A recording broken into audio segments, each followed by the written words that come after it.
आपका फ्रैक्चर 6 हफ्ते में ठीक होगा या 12 हफ्ते में, ये डॉक्टर डिसाइड नहीं करता।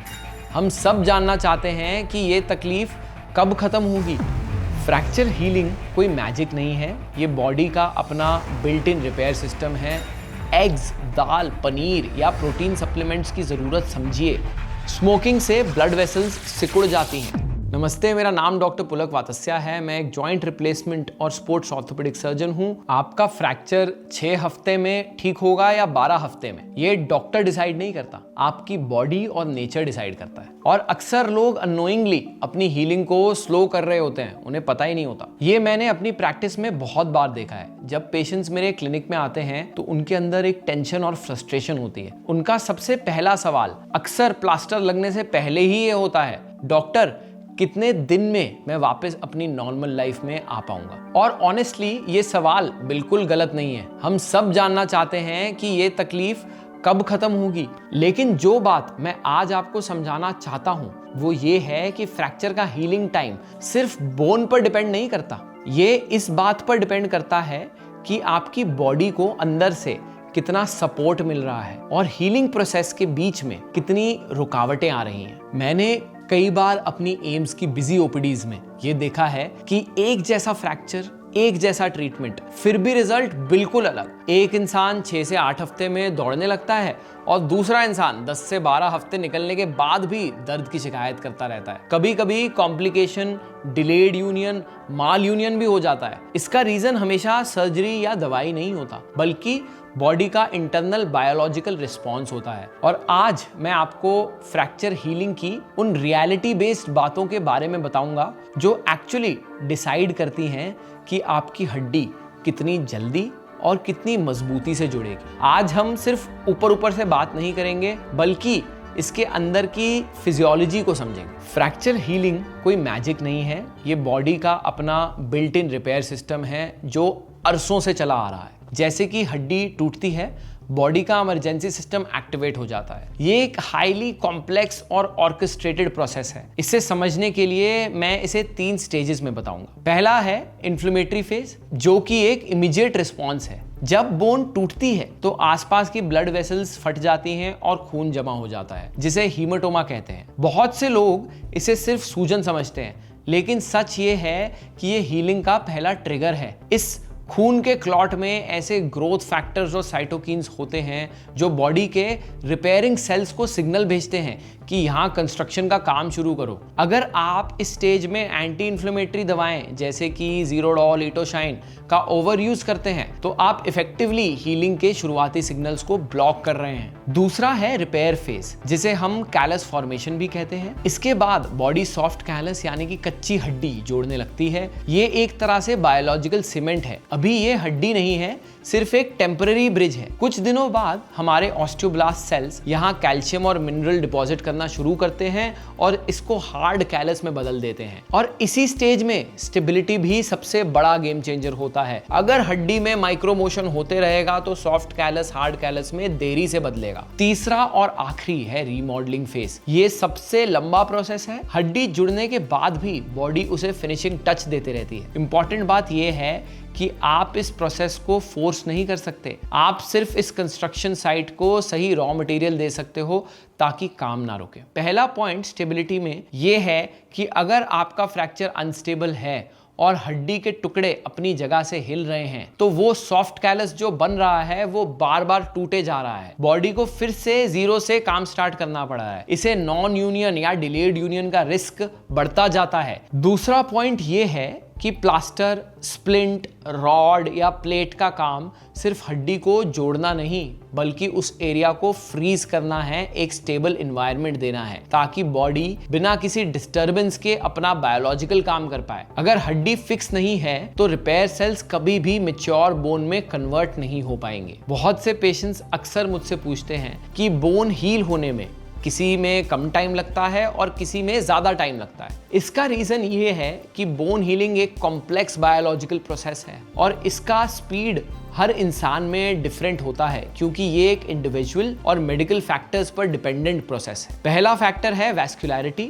या ब्लड सप्लाई। कुछ बोन्स में खून का दौरा बहुत अच्छा होता है, जैसे कि कॉलर बोन यानी कि क्लैविकल, इसलिए वो जल्दी हील करती है। लेकिन कुछ बोन्स में, जैसे कि रिस्ट की स्कफॉइड या फिर पैर की टिबिया या पैर का टैलस, इनमें ब्लड सप्लाई थोड़ा कमजोर होता है या लिमिटेड होता है। अगर वहां पे फ्रैक्चर हो तो हीलिंग नेचुरल तरीके से ही डिलेड या फिर स्लो होती है। दूसरा फैक्टर है फ्रैक्चर ज्योमेट्री। सिंपल फ्रैक्चर्स या फिर ट्रांसवर्स फ्रैक्चर्स एक्चुअली डिलेड जुड़ते हैं या फिर धीरे जुड़ते हैं, लेकिन अगर कम्युनिकेटेड या फिर चूरा चूरा हुआ है तो वो फ्रैक्चर्स में हीलिंग के चांसेस या रिकवरी के चांसेस जल्दी होते हैं क्योंकि यहाँ पे सरफेस एरिया ज्यादा है। और तीसरा फैक्टर है पेशेंट की जनरल हेल्थ कंडीशन। डायबिटीज, खासकर हाई HbA1c लेवल्स और थायराइड जैसी बीमारियां बोन सेल्स की स्पीड को कम कर देता है। डायबिटीज में माइक्रोवैस्कुलर सर्कुलेशन भी खराब हो जाती है, जिससे फ्रैक्चर साइट तक न्यूट्रिएंट्स ही नहीं पहुंचते। यहाँ डॉक्टर का रोल बढ़ जाता है क्योंकि हमें सिर्फ हड्डी नहीं बल्कि पेशेंट की मेटाबॉलिक हेल्थ को भी मैनेज करना पड़ता है। अब हम बात करते हैं कंट्रोल्ड मोबिलाइजेशन और वुल्फ्स लॉ की। पहला रूल यानी कि वुल्फ्स लॉ कहता है कि बोन अपने ऊपर आने वाले लोड के हिसाब से खुद को स्ट्रेंथन करती है। अगर हम बिल्कुल लोड नहीं देंगे तो हड्डी वीक हो जाएगी, जिसको हम डिस्यूज ऑस्टियोपीनिया या ऑस्टियोपोरोसिस भी बोलते हैं। दूसरा रूल ये है कि अगर फ्रैक्चर स्टेबल है तो हम चाहते हैं कि आप आसपास के जॉइंट्स को मूव करें। क्यों? क्योंकि अगर आप बिल्कुल नहीं हिलेंगे तो मसल्स एट्रोफी हो जाएंगी, जॉइंट स्टिफ हो जाएंगे, जो लॉन्ग टर्म में बहुत खराब कॉम्प्लिकेशंस होती हैं। हड्डी तो जुड़ जाएगी लेकिन उसके बाद महीनों तक आपको फिजियोथेरेपी करनी पड़ेगी ताकि आप वापस नॉर्मली अपने जोड़ों को इस्तेमाल कर पाएं। लेकिन ध्यान रखें, ये कंट्रोल्ड होना चाहिए। बिना डॉक्टर या फिजियोथेरेपिस्ट के सुपरविजन या एडवाइस के घर पर एक्सरसाइजेस करना फ्रैक्चर को डिस्प्लेस कर सकता है और आपकी प्रॉब्लम्स को बढ़ा सकता है। फ्रैक्चर हीलिंग एक मेगा कंस्ट्रक्शन प्रोजेक्ट है। अगर कॉन्ट्रैक्टर यानी कि आपकी बॉडी के पास ब्रिक्स यानी कि न्यूट्रिशन ही नहीं होगा तो बिल्डिंग कैसे बनेगी? पहला न्यूट्रिएंट है प्रोटीन। ये सबसे क्रिटिकल है। हड्डी का 30% हिस्सा कोलेजन से बना है, जो कि एक प्रोटीन है। अगर आप सिर्फ दूध पी रहे हो और प्रोटीन इंटेक कम है, जो कि इंडियन डाइट्स में होता है, तो हीलिंग स्ट्रॉन्ग नहीं होगी। एग्स, दाल, पनीर या प्रोटीन सप्लीमेंट्स की जरूरत समझिए। अमीनो एसिड्स हीलिंग के लिए रॉ मटेरियल्स हैं जो फ्रैक्चर हीलिंग में बहुत ज्यादा जरूरी है। दूसरा है विटामिन D3 और कैल्शियम। कैल्शियम सिर्फ हड्डी के लिए नहीं बल्कि मसल्स के लिए भी जरूरी है, लेकिन बिना विटामिन D3 के कैल्शियम हड्डी में अब्सॉर्ब ही नहीं होता। ये लॉक एंड की का रिलेशन है। तीसरा है विटामिन K2 और vitamin C। Vitamin K2 calcium को सही जगह यानी कि आपकी हड्डी में पहुंचाने का काम करता है ताकि वो आर्टरी में जाके ना जम जाए। विटामिन C नए टिश्यू और कोलेजन बनाने में हेल्प करता है। अब मैं आपको वो 3 चीजें बताने वाला हूं जो आपकी हीलिंग को सबसे ज्यादा स्लो करती हैं। पहला और सबसे खतरनाक फैक्टर है स्मोकिंग और टबैको। स्मोकिंग से ब्लड वेसल्स सिकुड़ जाती हैं, स्पेशली स्मॉल वेसल्स, जो हड्डी के लिए बहुत जरूरी है। हड्डी को ऑक्सीजन और न्यूट्रिएंट्स ब्लड से ही मिलते हैं। अगर सर्कुलेशन ही कम होगी तो हीलिंग वहां कैसे होगी? मैंने देखा है कि स्मोकर्स में नॉन यूनियन का रिस्क ऑलमोस्ट डबल होता है, स्पेशली फॉर फुट फ्रैक्चर्स। दूसरा फैक्टर है अल्कोहल। ये बोन फॉर्मिंग सेल्स यानी कि ऑस्टियोब्लास्ट को सप्रेस करता है और बॉडी में इन्फ्लेमेशन बढ़ाता है, जिससे कि रिकवरी प्रोसेस डिले होती है और स्लो डाउन हो जाती है।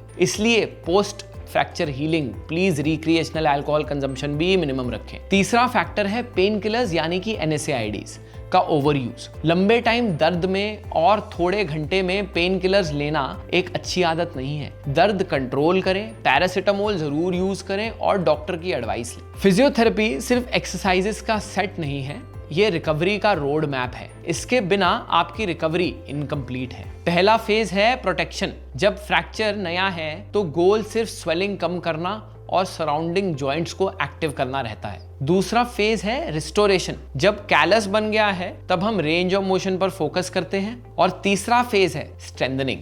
जब हड्डी जुड़ चुकी है तब हम मसल्स की ताकत वापस लाते हैं, जॉइंट्स की मोबिलिटी रीगेन करते हैं।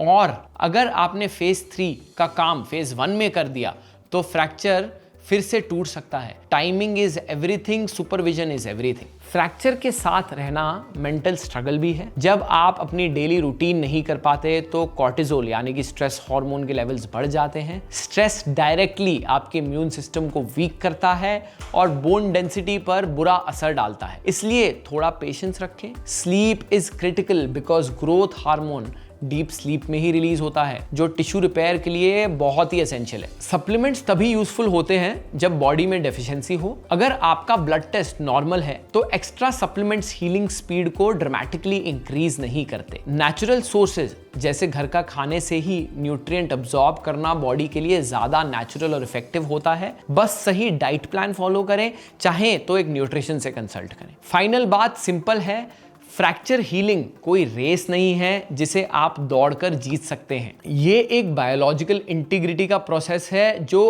अरसों से, जब से ह्यूमन लाइफ एग्जिस्ट करी है तब से सेम तरीके से ही होता आया है। बोन्स और नेचर अपना काम करेंगे, बस आपको उसे डिस्टर्ब नहीं करना। स्टेबल रखने के लिए सपोर्ट देना है, ईदर विद कास्ट और अ रॉड और अ प्लेट। सही रॉ मटेरियल देना है जैसे प्रोटीन, विटामिन। स्मोकिंग और अल्कोहल जैसे दुश्मनों से दूर रहना है और फिजियोथेरेपी की टाइमिंग को फॉलो करना है। आपका बॉडी एक सेल्फ हीलिंग मशीन है, उसे बस थोड़ा सा डिसिप्लिन और वक्त चाहिए।